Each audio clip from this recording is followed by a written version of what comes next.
Hi, everybody, and welcome back to Don't Praise the Machine. This is episode number 147. As always, I'm one of your hosts. I go by the name Alexander Holland. I'm sat here in a beautiful Berlin, Germany at 7 a.m. in the morning, sat across from me digitally as he is every single week. It's Melbourne's number one podman. He's got to be the one called John Maloney. And John Maloney, just before we started the podcast, I pressed the wrong button on the soundboard and it loaded up a sound, and I'm going to play that to you now. That sounds as ripper as a kangaroo on a skateboard. I'll be there quicker than a koala scoots up a gum tree. Let's make it a bonza bash with some snags on the barbie, a few tinnies, and cheer on like a bunch of cockatoos at a footy match. It'll be fair dinkum fun, I reckon. So that's not me. What? Wow. That is my friend Mason, who has sampled my voice, fed it into an AI, and then told it a bunch of dumb Australian things that he's made up to say. Because, John, a little bit of a warning to you. I mean, it doesn't really matter these days because you can do it with about fucking 30 seconds of somebody's voice these days. But you and I have a lot of our voices on the internet for people, and faces. We have days worth of sample material if people want to clone us. I'll play it again for everybody. I didn't say this. Mason just took episodes of the podcasts, fed it into an AI, and then Mason just gleefully typed away on the keyboard and made it go. That sounds as ripper as a kangaroo on a skateboard. I'll be there quicker than a koala scoots up a gum tree. Let's make it a bonza bash with some snags on the barbie, a few tinnies, and cheer on like a bunch of cockatoos at a footy match. It'll be fair dinkum fun, I reckon. How is that? Wow, that's freaky. Crazy, huh? Crazy. How do I even know that it's you now? Exactly. How do you know it's me now? How do you know the podcast? I've been murdered in my flat by a gang, and now actually my likeness is being controlled from a remote region of India by a team in a call center. That's why all hail General Krull. That's why peppered throughout the podcast, I'll just be occasionally asking people to send Bitcoin to a particular address. Yeah, that's right. And John, I want our listeners to know that it's so easy to unlock the wealth that you've inherited. As I come to you this morning, John, just a reminder to everybody, we are on YouTube now, so everything that I'm saying right now is in video form. I'm addressing the camera directly. Boy, is there a lot of fun being had over there on YouTube. People are coming in, they're clicking the subscribe button, they're leaving comments. It's a real fun and funky community that's starting to build over there. So if you've not checked this out, please do. Please pause the podcast if you have the opportunity. Go to youtube.com. Just type in Don't Praise the Machine, the podcast, and you'll see there's quite a lot of stuff getting posted in there. We're posting shorts. We're posting the podcast in full. People are commenting, and the subscribers keep rolling in. Now, John, got a real easy question. Just start off the podcast for you this morning, and that is, John, what's one memorable experience from today that you'd like to share with the audience? From today?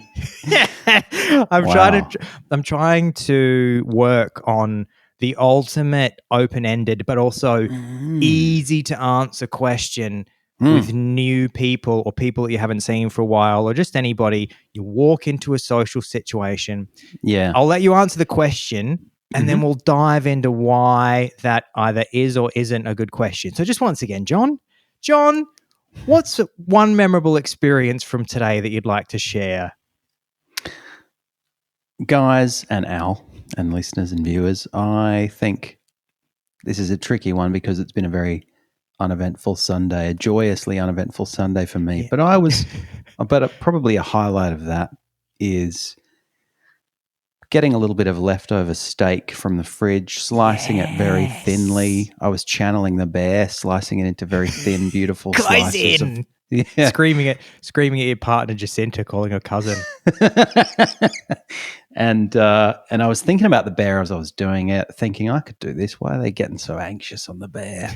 And then I put a little bit of mayo on it, put a little bit of what is it called? It's a goat's cheese, Meredith goat's cheese, which is a classic Australian cheese.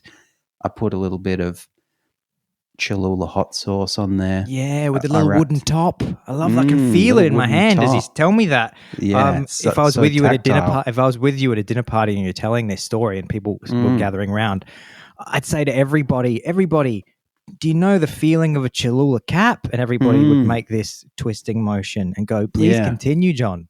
I call it the Cholula bell end. And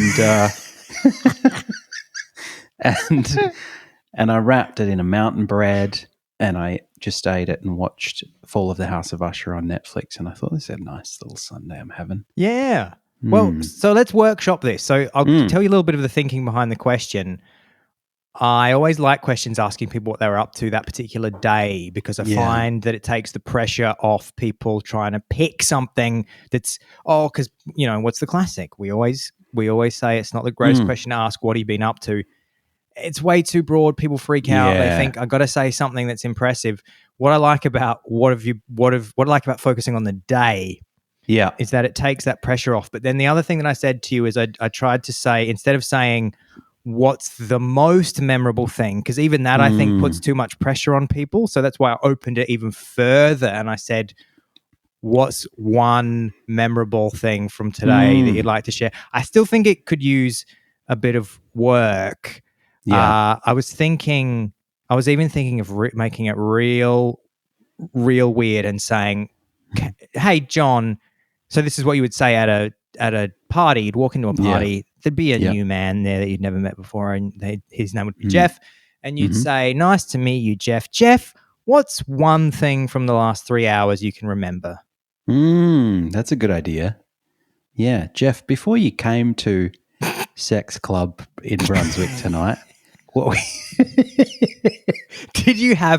has your memory functioned in the last 3 hours? Do you have any recall from the last 3 hours? That'd be tricky. What was just because you're right. I mean, it's about the right level of openness versus closeness. I mean, too much closeness would be like, what's the first thing that you ate today? Which would be like, what am I going to do with that information? But if you can't leave it a bit more open, and rather than, and too open is obviously, what have you been doing? What do you do? What do you get up to? Yeah.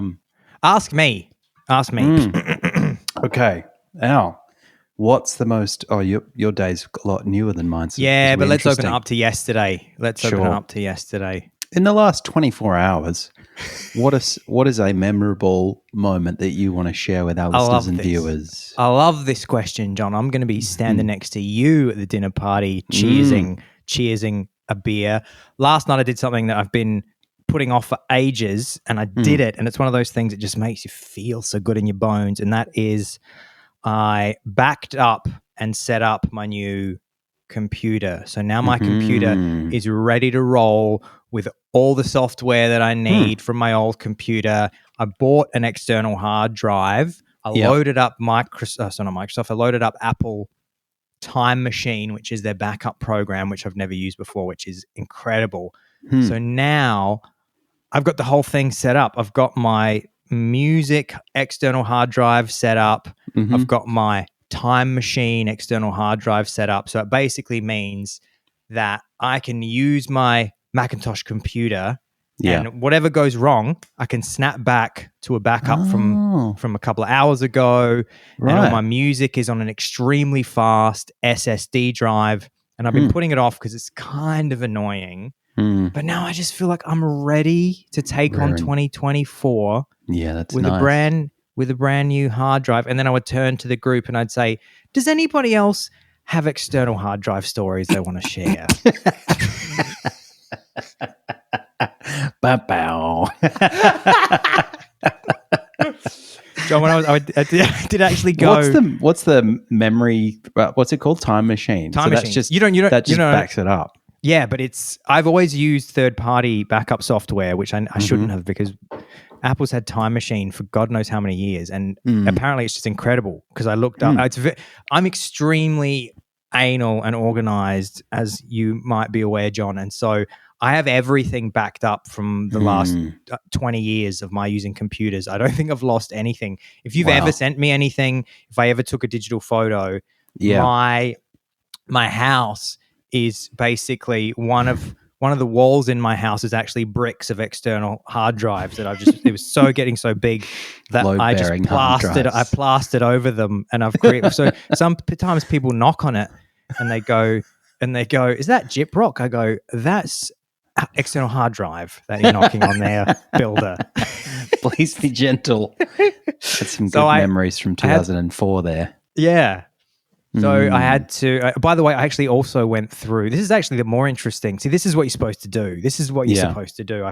This is the more interesting thing. You failed your own test. I failed my own fucking test. The actual Everyone's logistics. Going, can we go back to the beef wrap, please?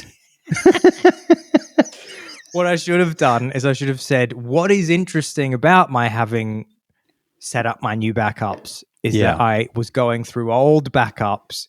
And so I ended up down a rabbit hole, which I'm sure a lot of our listeners will also be familiar with this experience. You find an old hard drive and you just pop it in, and then you start going through all the stuff that you saved on it, and all this media, all these photographs in particular. But for me, it's loads and loads of old songs that are unfinished, or old versions of songs that weren't the released versions. A few really bad quality videos, because I'm talking about mobile phone videos from 2011, 2012. But it was great. I just went through every photo that was taken when I used to live in London. That's why you were able to send me a photo a day or so ago from 2006. That's right. Yeah, exactly. Wow. And what's hilarious about those photos, as I said to you as well, is they were taken in 2006 with at the time probably one of the most expensive consumer digital cameras that you can get, because that photograph that I sent you is from a house party that I went to in 2006. Right. And the house party was being hosted by a then colleague of mine. I worked at a cafe, and in the same shopping centre as the cafe, the shopping centre for anybody out there in Adelaide that wants to know is City Cross Shopping Centre, which had just been renovated and opened. Add it to your DPTM walking tour. Add it to your DPTM. Add it to the DPTM walking tour location list. City Cross. After you've had a cold beer at the Exeter Hotel, why not pop down to City Cross Arcade, where Alexander Holland worked at Bean Bar Cafe. There was a camera centre also in that shopping centre, and so the guy who was hosting the party invited all the people from the camera centre, and so they owned the camera centre, so they just had the best cameras that you could get in 2006. Yeah, okay. So what's really incredible is that even though it's 2006, the photos look probably better quality than even the highest quality iPhone cameras do today, because it was still a digital camera with an actual lens with decent depth, which gives you that beautiful image quality. So there's these really, really clear photos of me when I look like boy, which is quite weird to see, because you normally associate that quality of photograph with a much more recent digital photograph. I'm looking at these, this kind of grain, and also all the photographs are time-stamped, the file, with not only the date, but also the time. And you can see in the photographs that everybody's a bit pissed. Yeah. And it's nighttime. And then you check, and the file name says, it says like 005. It was it was 1205 in July 2006. So that's the interesting point about the hard drives that I should have said first, and apologize. What you're supposed to do is you're supposed to transition from the boring logistical bit into the bit that has feelings. Makes interesting. The thing that creates emotion, and then somebody else will say, get an emotional grab. I went through my hard drives recently and it was just full of pictures of my ex-wife. I don't want to talk about it anymore. And you go, come on, it's a safe place. Let's all share. Let's all share. Let's all. Do you guys have any Cholula? This is a bit bland. Have you guys? My friend John likes to talk about Cholula and it always goes well at parties. John, I was out running yesterday. Went for a real early jog, and what I really loved is that I checked my phone as I do sometimes when I'm jogging, particularly at the moment because we've been having a little bit of success on social media with TikTok shorts, and so that means I have to refresh TikTok. Even when I'm out running through a park at 6 a.m, having a beautiful experience, it's very important that I connect my brain to the Chinese Communist Party, which is what I did. There was a beautiful Get a little dopamine. You go, the dopamine I'm getting from nature is nothing next to what I'm going to get when I see that we've got 200 more likes and views on TikTok. Yeah, exactly. I couldn't give a fuck that there's a bunch of squirrels playing in a tree next to me, and little blue tit birds just landing on my shoulder. I just crush them to death. Get off. You're in the way. The one just flies on the screen and I just squish it like a bug on the screen.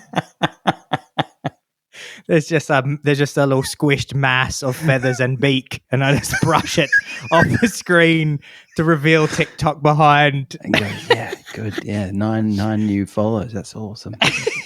And the message that I saw from you was, I think I want to talk about a new movie that's coming out on the show. Yeah, let me do that. So Bob the Builder and Jennifer Lopez, a.k.a. J-Lo, a.k.a. Jenny from the Block, are together at last. I recently saw a headline, Al, indicating that pop star, all-round pop culture phenomenon, and one half of, I call them Baffalo or Jaffleck, but sometimes they're called Jennifer Lopez, is producing a cinematic version of what was originally, of course, a British television phenomenon called Bob the Builder, which all of our listeners probably will know. Can we build it? Yes, we can. And I thought, J-Lo and Bob the Builder, that's not necessarily an intuitive pairing. And as I read on, my Don't Praise the Machine-ometer started oscillating wildly. So a bit of background, actually, before we get into that. Bob the Builder is a children's show that originally aired on CBBC in the UK, and it follows the adventures of Bob, who is a builder, described by some sources as a general contractor specializing in masonry, but I don't know that we need to get into that level of technicality. Have you got his various licenses there and his tickets? I followed him on LinkedIn just to see what his accreditations were. Yeah, exactly. Bob is licensed to operate small forklifts. Exactly. Yeah. And I messaged him on LinkedIn and said, I've got some suspected asbestos in my wall. Are you qualified to deal with that? And he said, no, we can't. He said, yes, I am. He always just says, yes, I am, regardless of what you say to him. He's got an recklessly can-do attitude. And so it's Bob and his associates on the show, his colleague Wendy and their friends, and a bunch of anthropomorphized construction vehicles, names of Lofty, Dizzy, Rolly, Scoop, Muck, various others. Started in 1999, so it's 25 years old. It's been going for ages. And it ran to 2011 in the UK and continued under different forms in the US, which I'll come back to in a moment. Initially, it used stop motion, like a lot of shows of its ilk, and then sold to CGI. So it's pretty basic stuff. It's aimed at quite young kids. A typical episode of Bob the Builder might be something like this, which is the third episode of the 1999 series or season. Bob and his gang help a family of hedgehogs. For those in the US, that's porcupines. I suppose they're slightly different, but same difference, to get across a busy road. Bob and his gang help a family of hedgehogs to get across a busy road. So that's, that makes sense to me as the level at which I would expect an episode of Bob the Builder to be. And fast forward to now, I looked into the announcement that J-Lo was producing a film remake of Bob the or a film adaptation of Bob the Builder. The Guardian says, in something of a spin on the original series, the film's plot will see Roberto, aka Bob, travel to Puerto Rico for a major construction job where he, and this is a quote from the press release, I guess, takes on issues affecting the island and digs deeper into what it means to build. And so the screenwriter is a guy named Felipe Vargas, and Anthony Ramos will star as Bob. The director is yet to be named. Probably, I imagine, Scorsese's on the list. and Ramos and J-Lo are producing it. And it goes on the press release to say Bob's journey will, quote, celebrate the vibrant and colourful textures of the Caribbean Latin nations and their people. It says, pairing Anthony and Felipe's genius vision for the story will capture this beloved character in a manner that audiences who grew up with Bob will recognise and all new audiences will enjoy, said Robbie Brenner, who is the president of the film production company, which again I'll come back to in a moment. But I'll level with you. I'm a bit lost in this. I'm a bit lost in the historical moment in which we find ourselves, Al, because I'm not saying these are not worthwhile themes. You know, I'm interested in what does it even mean to build. I'm interested in the nature of progress and the ideological foundations of that notion and the built landscape. And I'm interested also in the prevailing cultural characteristics of Latin American, Caribbean cultures. I think that's all fascinating. What I'm bewildered by is that we feel that Bob the Builder is an appropriate narrative prism to explore those ideas. I mean, and I was thinking about it, you know, in terms of what would you do? I mean, you know, Bob the Builder's directed at kids and particularly young kids. So let's say you take your son Timmy Holland to the film. Yeah. And then you watch it. It's probably going to be about 3.5 hours long. So Timmy's going to have to learn some toilet training before you even consider going. But you're driving home and you say, Timmy, what did you think of that? And he says, oh, I liked Muck or I liked Dizzy. Yeah. And you go, fuck's sake, you've totally missed it. It's not about Muck and Dizzy. It's about what it means to build. Don't mention that to J-Lo, God. Yeah. It's an exploration of the very notion of construction. What is that? What is it and why do we do it? And Timmy's brain is just white noise and he's just thinking of Dizzy and Muck. And you go and you think to yourself, my son's never going to study post-structuralism at the Sorbonne. Doesn't get it. So I just think, what's happening here? Why are we doing this? You know, who's it for? I mean, if it's for adults, then why don't we just tell adult stories? Why do we go, oh, Bob the Builder, let's use that as a prism, as I said, for, you know, exploring these quite complex themes. Or if it's for kids, then why do we kind of expect them to be interested in layered political and philosophical themes? Did you say, was it Puerto Rico that he's going to? Yeah, so they've rebranded, they've renamed him Roberto, and so I don't know whether he himself is. So he's Latino. Maybe. Well, because my first question was going to be, why have they got a northern British builder to head up a project in Puerto Rico? That's right. I mean, that would be expensive, but it's also taking jobs away, surely, from the local community. You know, exactly. You'd be going down to the local building site. Yeah, and you in Puerto Rico, and you just go, why is there just a northern English builder just who doesn't seem particularly? I think I don't think he was heading up. He wasn't a site. Was he a site man? I don't think he was a site manager. He certainly wasn't the kind of guy that you'd say we've headhunted you to do a construction project, and also to what it sounds like is he's possibly going to be some sort of agitator in the cultural revolution in Puerto Rico. But how did J-Lo get on board? What was it? about look, this British children's stop motion animation program that made J-Lo go, of course, maybe she'll this do a is the cover. project for me. She'll do like a reggaeton version of dun dun dun. Yeah, we build it. Can we fix it?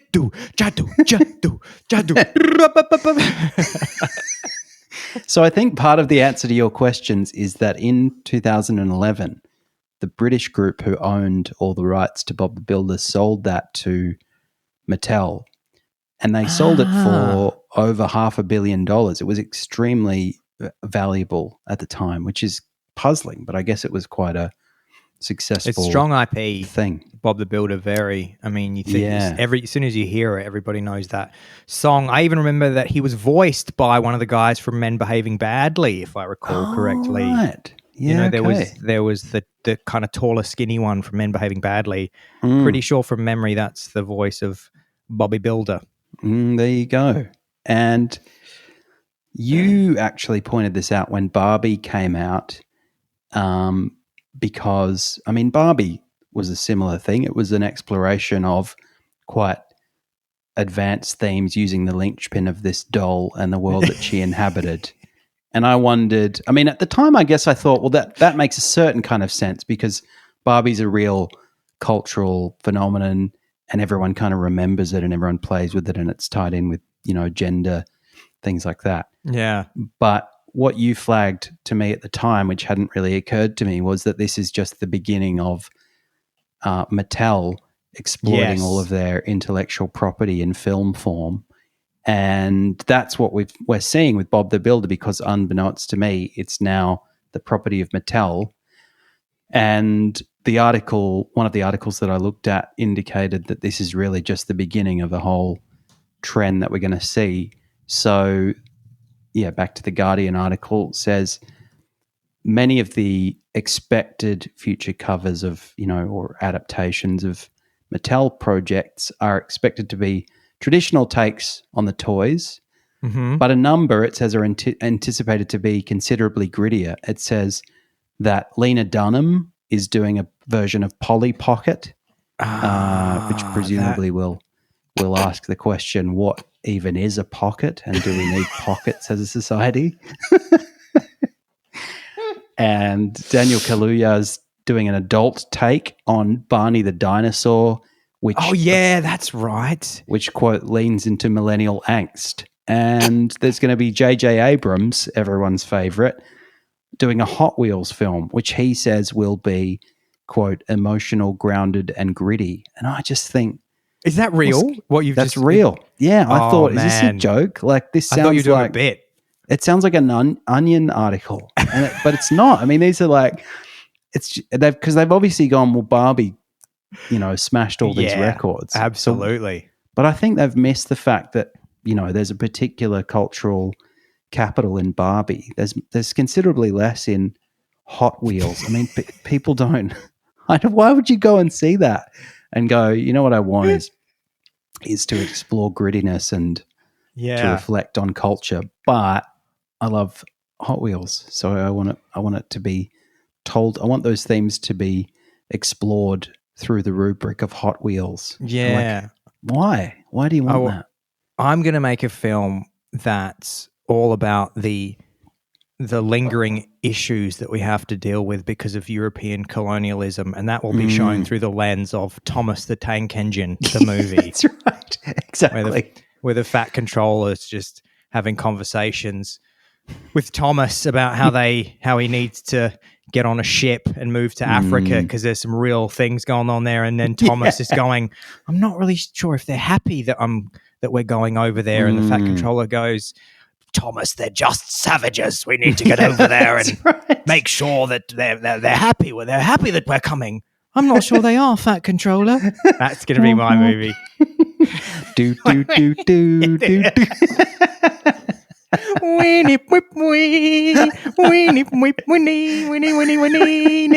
Thomas is just looking really, really forlorn and sad. There's just local populations being forced to build the tracks on which he travels. Thomas, we're shipping you to Kenya, and he's going, I don't know if I want to go there. Percy just going, harden the fuck up, Thomas. Come on.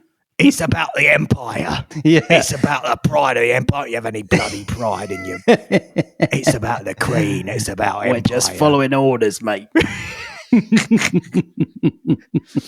Yeah, that man, Hot Wheels. What was the other one? Hot Wheels, Polly and Pocket, Barney. and Barney. I commit. I love making these commitments, John. I commit to not giving a single cent to anyone of those extremely cynical cash grabs. Yeah, that's a good idea. I did not. Well, I think we talked about it. I didn't like Barbie. I thought Oppenheimer was fine. Just if we're going to talk about your hatred of Barbenheimer. films. Yeah, Can I, seeing as we're on the film tip, I'm not going to give away any spoilers, but I saw a film this week that I'm just going to say, this is what I'm going to say about it. Yeah. Have you seen Poor Things yet? You've not seen it yet? Not seen it yet, no. So no spoilers, and I'm going to give a proper opinion. I'm going to just what I'm going to say. I saw it last week with my friends Marta and Jordan, and I'm thinking that I might go and see that at the cinema again. I'm not saying if I'm doing that because I liked it. Maybe I'm doing that because I hated it so much. I hated it so much that I want to take notes, come back on the podcast, You've and got talk some about zingers why. you shout I out just in the want to cinema. really lay into it. The last time I thought about this, the last time that I saw a movie twice at the cinema was The Truman Show. Peter Weir's Australian director Peter Weir, director and starring Jim Carrey, and that film came out almost dead on 25 years ago. So it could be 25 years between drinks for me for going to see the double film. So everybody, wow, here, if you've seen Poor Things, write in and let me know what you thought. Poor Things, starring Emma Stone. And as I call him, Dark Puffalo, because I just like the ring of that. Starring Emma Stone and Dark Puffalo. You can go and see that film. And I wanted to ask you as well, John, have you seen any movies at the cinema twice that you can remember? Maybe you had to because you'd already seen it. And then a woman that you were trying to court said, will you come to the movies with me? And you thought, I've already seen Transformers 9 3 times. I'm sure that's happened to me where they've said, do you want to see this? And I'd say, for the sake of maybe being able to kiss you, I'll do it. I can't remember doing that recently, except in instances where I've seen screenings of classic films. So, there might have been a film I watched in the 80s at the cinema and now it's been redone, which is always a pleasure. I didn't think of that. I didn't think of the of course there is the going to classics again. And what was that? What have you seen recently that was a classique? I went to, what did I see? Blade Runner. I saw that at the cinema and that was great. And I saw a Bond film. That was great. That was a little private screening that a friend of mine organised because when we would do lockdowns in Melbourne, we have a proud tradition of long lockdowns here, and we would it's kind of a Melbourne custom. Yeah, and, now you do retro lockdown parties. Exactly. We would have a little link up with our friends where we'd all watch Bond films, which was just because they're kind of entertaining and they're kind of good fodder for a lockdown chat with your mates on Zoom or whatever we were on. I'm just having a look too at what else Mattel has that it could make. Oh, you mean a it's film. what IP is in their Mattel canon? Exactly. I mean, they wouldn't own it anymore, but they famously did release they licensed and released the first Nintendo Entertainment System, but only the first one. Wow. So they could do an NES movie where the actual Nintendo Entertainment System is anthropomorphized and they could do a kind of in the tradition of Air. Was it called Air? That movie about the creation of Air Jordans. Oh yeah, and they could do or BlackBerry. They could do one about the creation of the NES, surely. But they also own Pictionary and Uno. I mean, that'd be a challenge, wouldn't it? I'd love to take that challenge on. Going, how can I explore post-colonial themes through the prism of Uno? Pick pick up 4, pick up 8, Yeah, pick up that's 12. right. Exactly. I'm looking it up, John, and you'll be very happy to know. I just did my Thomas joke off the cuff. Mattel owns Thomas and Friends. There you go. So here I've got in front of me, what the fuck? Why is Jurassic World in there? I wonder if that's just that they own the right to make the toys. Surely they don't own Jurassic Park. So I can see Polly Pocket, Fisher Price. So maybe anything that's under Fisher Price, Pictionary, Uno, Thomas and Friends. It looks like they own Masters of the Universe as well. But I think that's almost getting. I wonder if that's kids. That would just be for the parents, I assume, though, because they didn't keep making Masters of the Universe. Masters of the Universe. You could make a movie called Masters of the Universe about neo-Nazis, for example.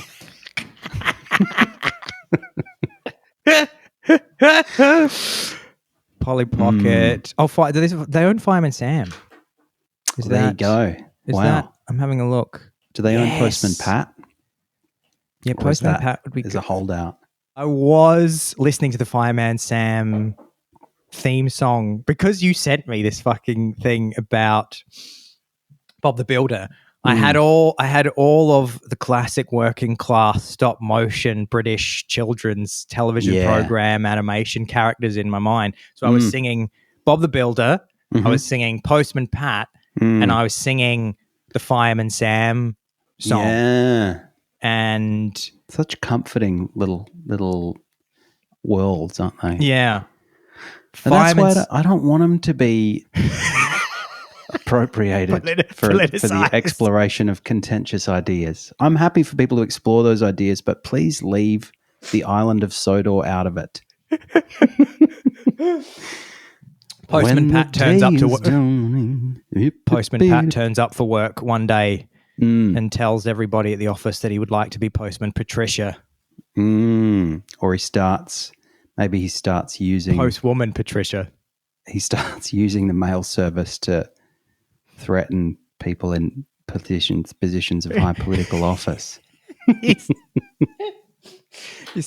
Postman Pat just starts going around and dropping flyers in people's letterbox, pointing to a tweet that the mayor had made 15 years earlier that he deemed problematic.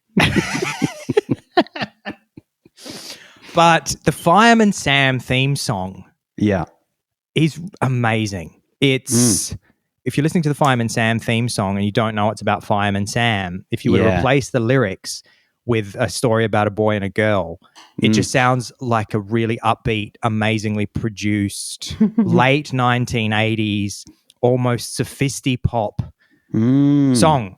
And I'm not ashamed to say... Can you give us a few bars? Well, I spent half an hour yesterday trying to find the full version because there's the version from the show, which if you watch the clips from the show, it's all in mono for a start. And second of all, you only get 30 seconds and you get this very loud fire bell at the start because it goes, and then it goes, jibba, jibba, jibba, jibba, and then it goes, when he hears the fire bell chime, Fireman Sam is there on time.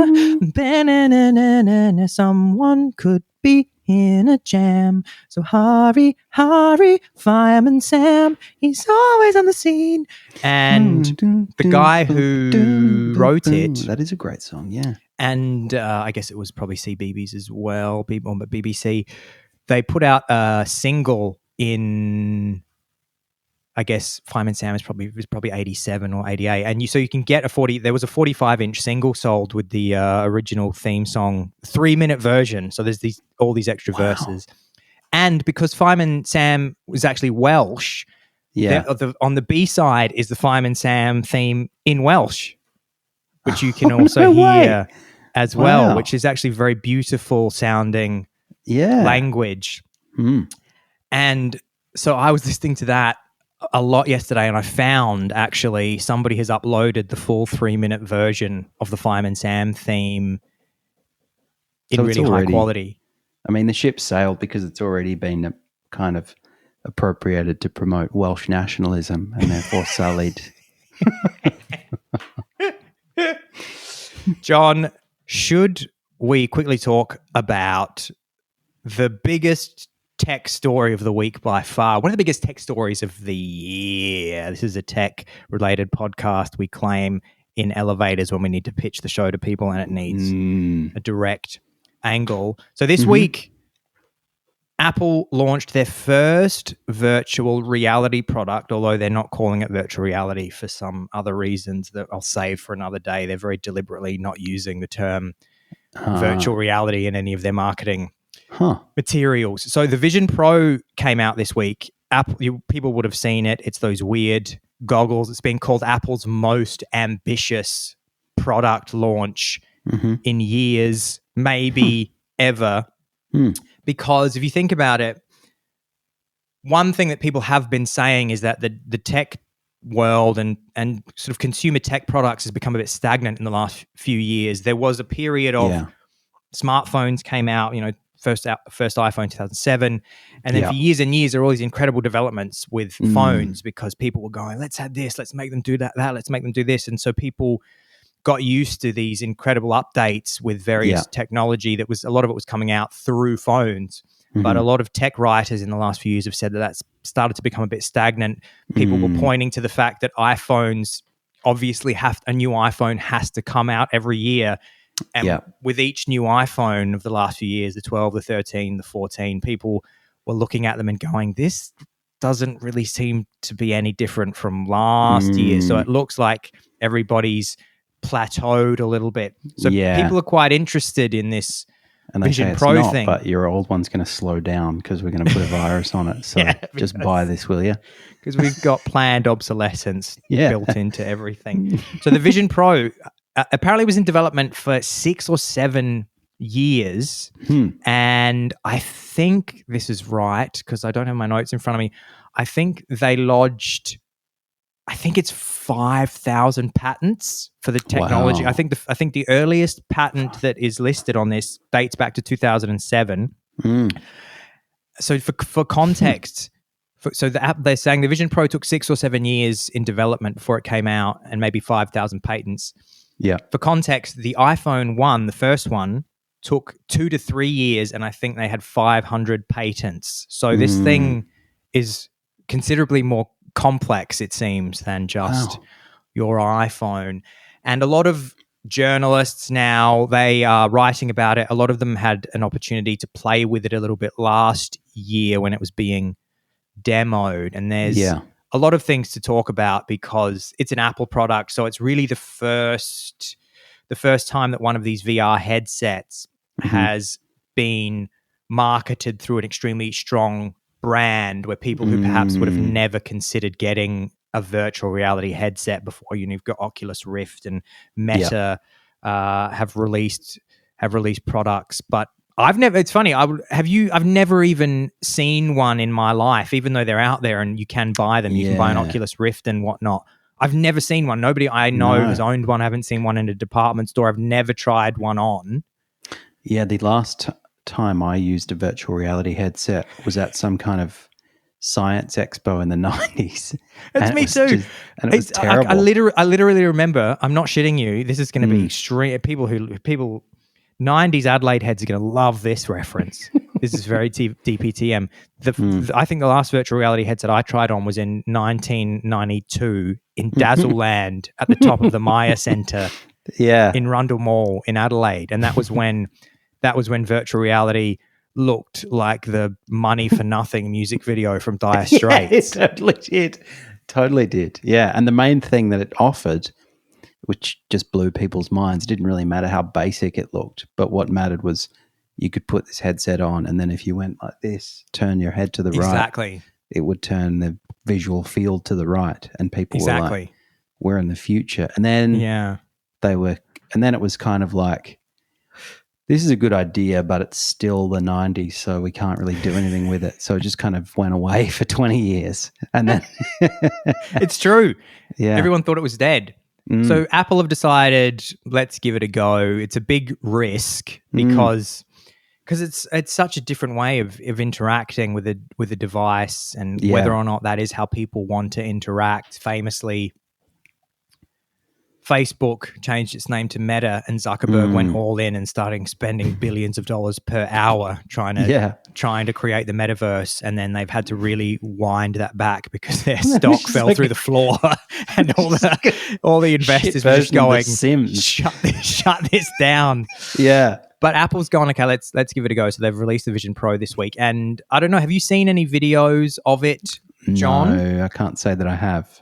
You can do so. The way that it works is that it tracks your eye movement. So there's no hand controller, which differentiates it from I think all the other virtual reality headsets that have been coming out in the last few years. They normally come with some kind of paddle or almost like a Nintendo Wii remote, so you can use your hands. This has nothing. So the way that you control it is by looking at things. It tracks your eyes. Wow. So you look at the object window or whatever that you want to interact with, and then it knows this is what Alex wants to interact with.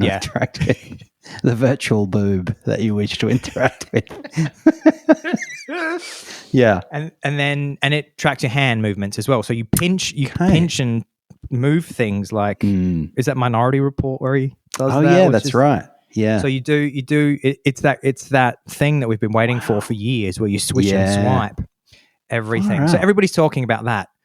Yeah. But it was what are the expected applications? Is it beyond gaming? Is it going to be a new way of using the internet? Could you use it to kind of augment your daily experience in some way, or is it too immersive for that? That's a very good question. I believe they're saying that it will be a much more pleasant way, for example, of interacting on video calls with people, because it will feel more human. Because I suppose what they're experimenting with is how much of our way of interacting with the natural world, how much of that do we want in a virtual space? So we all just accept that, keyboard and mouse and a screen is the way that you interact with computers, but that that's just a paradigm that we've accepted. There's no reason why the next step couldn't be that you turn your head and it's funny, even keyboards and mice. There's not any particular reason why that has to be the way. Maybe not the most. Maybe we should be looking and swishing and maybe I would prefer to swish and swipe.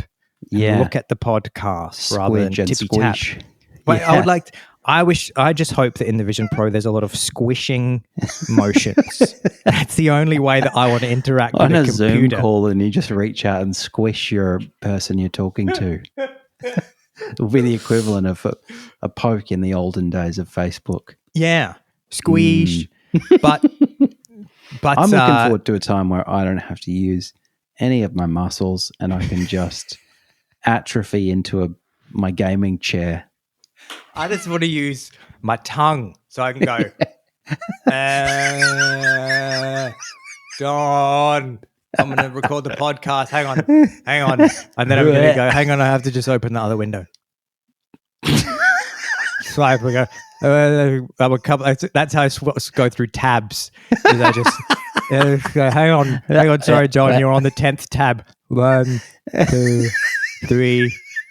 No, just tongue across all the way. But so the Vision Pro comes out this week. Oculus lick. Yeah. So the Vision Pro comes out this week, and it's fine. Everybody's talking about the functionality of it, and if there's a particular killer app that people are going to. I mean, it's $3,500 US. That's the other important thing. This is a luxury product. It's $3,500 to get one of these things. But I, being myself, of course, I'm trying to find the thorniest. I mean, I didn't even have to find it. It's the first thing that I thought about, which is the kind of difficult ethical considerations and the moral decisions that we're having to make as we become more intertwined with these technologies. So I think no one is talking about the most controversial aspect of Apple's Vision Pro headset, and that is the dystopian decisions that we're going to be faced with in the future. So one part of the Apple Vision Pro that's new is something that Apple is calling personas. Right. And what a persona is essentially a digital representation of you in Apple world. So anybody who's used Apple products, if you have an iPhone or I have a M1 Mac, you often people make a little emoji of themselves, which is on the lock screen of their, and also if you use Apple AirDrop, you can make a little image that represents yourself. It almost, to me, feels like this is the next evolution of that in Apple world. Yeah. Where what you do when you set up the Vision Pro is you take the headset off. It guides you. It says, okay, we're going to capture your persona. Right. And then you hold the Vision Pro in front of you because it's got a bunch of cameras on it, this thing. And then in the same way that you would record a fingerprint when you're setting up the security on your iPhone or whatever, it tells you, okay, look to the left, look to the right, look up, look down. And it scans your entire face. And then it says, okay, it's done. And then it now has a representation of you that it can present, for example, to other Vision Pro users at the moment. And it's still uncanny valley. It doesn't look exactly like the real you. It still has an almost Nintendo Wii cartoonish look. It's not like Meta's cartoon. It's getting much closer. They're going for something that is much more human than we've previously seen. But the thing that just strikes me about it straight away, they don't let you edit how you look. Right. So it scans your head and it goes, well, this is what you get now. This is, for the time being, we, Apple Corporation, have decided that this is how we're going to allow you we're going to capture appear. your underbite, and there's nothing you can do about it. Exactly. Yeah. And so already, I mean, you were asking me, what's the purpose of this? Like, why would I want to exist in a virtual space? Why would I want my, why, instead of having a video of myself on a Zoom call, why would I want a virtual me? And I was saying that a journalist who has used the headset, a woman, was saying, well, one of the advantages of this is that I don't have to put my makeup on in the morning if I have a meeting at 9 a.m. Yeah. The avatar has the makeup on. The avatar has the nice hair. Yeah. I have had a cold for the last 2 days and I didn't get any sleep last night because I have a newborn. And so you get to see me all dolled up. Yeah. Because that's how the Vision Pro captured my persona when I first did it. But this obviously calls into question a whole lot of ethical considerations because, I mean, the first one that I just thought of is, what if you were crotch size, same as me? That's what I thought. That's what I went to. But buttocks. On a very basic level, let's say you've had acne. Let's say you've had acne scars for your whole life. As a teenager, you had very bad acne, and as an adult, you carry that into your life. Yeah. Take, for example, somebody like the musician Seal. Seal has a very scarred face. Perhaps Seal goes, I don't want those scars in. Yeah, but I don't want my avatar to do that. Yeah. Is Tim Cook just going to go, well, no, sorry, you have to? And then the question becomes, well, what if I'm particularly disfigured? What if I was in a fire? What if and then how does that work? Like, do you have to appeal to Apple and say, can I come in for a meeting and show you just how disfigured I am? And then you go, oh, okay, that is a bit more serious than, say, a slightly bigger nose. But then, I mean, obviously giving people complete control over modifying themselves is its own kettle of fish, because people say, represent themselves as having ethnic characteristics that they don't have in real life or whatever. And then people no doubt could find ways to be offensive and other people to be offended by those kinds of antics. And And there's even things like, in South Asia, it's often discussed that some people say that having a darker skin tone is less desirable and makes you seem as if you might be of a lower class. Yeah. And so skin whitening in those communities has always been a thing. Colorism is even a bit of a thing in the African American community. So what if somebody just goes, I would like to be a few shades lighter. Yeah. Like suddenly it starts getting very tricky. Bloody hell. I wonder if, they must be having these conversations, but absolutely. But I tell you what, I looked and I could not. I'm sure if I dug deeper, there would be general discussions about the question of how we should mediate representing ourselves in digital space. But I couldn't find anything at Apple certainly wasn't mentioning it. No, in their material this week. Celebratory press release, they're saying, admittedly, there's a storm coming and we don't know how to deal with it. Well, surely I was even thinking that somebody will just do a video about this on YouTube straight away. For example, you could be a trans woman who wants to pass for being more feminine, but you could just be a biological male who happens to have an extremely square jaw, classically masculine facial features, and then you scan yourself for the persona and it presents you and you go, well, that's not how I would wish to be presented. This is not how I want to be represented, because normally I want to pass as best I can as female Tim Cook. Are you telling me? Because, and here's another thorny part of this is that people who have the money can afford surgeries. For example, Dylan Mulvaney has had facial feminization surgery, which is extremely expensive. Right. But you go to a surgeon and they modify your face, so they take away anything that is classically seen as masculine. They, they can sort of shave your jaws and push things around, and it makes it certainly changes you from looking more masculine to more feminine. But again, Dylan Mulvaney has thousands and thousands and thousands of dollars from brand deals. Is Tim Cook going to tell a younger trans person, no, you can't? Sorry, you just have to look like that in Apple world. Yeah, and also, there's always... Poor people can't represent themselves the way that they want. Yeah. There's always been one of the attractions of avatar creation has been this, ability to play with certain features of yours, or even enhance features that you're pleased with or whatever, and just kind of create a slightly idealized model of yourself. But if the technology is just saying, no, it has to be just how you look. Then again, I can understand them going, well, the simplest way to deal with this is just however you look in real life. We're just going to do our best to recreate that, because otherwise, because it's not our fault that you look that way in real life. but if we Vision start letting... Pro, it's not our fault that you look that way. Exactly. I think is the tagline under the product this week. Vision Pro, the scanning software doesn't lie. And that does seem to me kind of the most straightforward solution, because if you give people too much latitude, there's going to be fights breaking out every which way.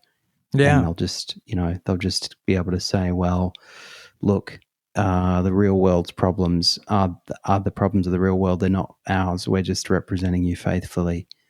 But I'll tell you what, I'm certainly going to be going to get my new Apple, what's it called? Apple Persona.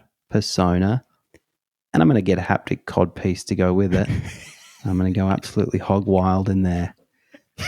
I was thinking, I don't even want necessarily a giant digital penis. I just want a very, very beautiful one. Kind of like I don't even care if it's real small. I just want I want to click Michelangelo's David. I want a little David down there. A little cherubic one. And then people... I want a little marble. I want it made of marble, and I want it smooth and tiny. I want that real Renaissance rod downstairs. Yeah. Should just comment on all the articles about it with that. Anyone else thinking what I'm thinking? So I can't wait to get one of these things on my head. I wonder if you must be able to. I'm wondering what access they have at the Apple Store, how long it takes to set up. I would love to try one. Apparently, the experience is pretty breathtaking. I mean, they say the reviewers are saying parts of it are still a bit shit, as you can you can imagine. It's not going to be perfect yet. This is a work in progress, but they're saying Marquez, MKBHD, who is my favorite tech reviewer, he was saying there are parts of it that are pretty stunning. He was saying in particular that its ability to make an object appear in front of you and for you to really move your head around and for it to stay in rock solid in place, he said, is incredible. He said, this is very hard for me to explain to you on a YouTube video, but you might be picturing that if you put some sort of virtual reality headset on and it presents you with an object in virtual space, in augmented reality, that if you do a bit of this, then the object will kind of wobble. And he was saying it doesn't wobble. Wow. He's saying it sticks there, and it's a really incredible experience. I think I also watched a video with one of my favorite YouTubers, Casey Neistat, who I think was talking about James Cameron, I think, has talked about using one and said that putting it on for the first time is almost like a religious experience. Wow. And this could be this really could be the first. It could be the kind of thing where in 10 years, John, when we're doing this podcast virtually and we're having a conversation about the first time you put this now ubiquitous piece of technology on, and we go, we were joking about it and we were talking about whether or not you'd be able to change yourself. And at that time, I'll be sitting there as a massive blue marshmallow man with little arms coming out with a genital baby marble penis with a brand new genitals that has only existed in the virtual space. I'm coming up I'm coming up with new genitals, and I'll just be a blue squished marshmallow with tiny hands coming out like Kirby and brand new genitals that we all now accept in the digital world. And you'll be going, remember when we used to have to be ourselves and do the podcasts? Boring. Remember when we first put on the Vision Pro? It'll be like that clip that they play where I think it's NBC Today or one of those shows, and Katie Couric is asking, now what is internet? What is internet? Yeah. Sounds kind of goofy to me. Sounds like another crazy fad, like the yo-yo. I mean, I'm looking forward to a time, because I have missed launch events where there's just a bunch of nerds running around on stage, sweating profusely, occasional clapping. Occasional blips where the technology malfunctions and you can just see. I mean, I used to love that because I used to particularly love it when Steve Jobs was doing it and something would fuck up and you could see this sort of darkness flash across his face, and then he'd continue because he was just being a pro. But you think, man, somebody is going to get chewed out, particularly with Steve badly. Jobs. Yeah, someone's going to absolutely get it. So that's what we're all looking forward to. And John, I want to say, what a great show you've put together. Thank you. Today. Thanks, everyone. Thanks, everyone, for being part of it. It's a classic two-parter with a bit of riff-raff at the beginning. That's one of the classic forms this show takes. I don't want to be editorializing about my own show, but that's what the critics say. They say that when sometimes they'll say this was a bit more of a multifaceted one. Sometimes they'll say it was a classic 1-2 punch with the two main splugs and a little bit of foreplay at the beginning. Yeah, absolutely. Guys, as we say every show right now, we're really spruiking all the new things that we're jumping into. Don't want to give you too much because I've done a bit of marketing study in my time, and they always talk about not overloading people with too many calls to action, because if you give people, if I tell people to do all the things, nobody does anything. So maybe I'll pick one right now, which is sign up to the email list now. Great idea. It's very easy. DPTM.org. There's only one page on the website right now, and it's an email sign-up form.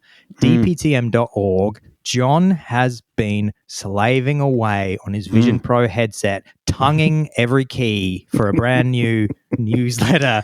You'll be Yeah.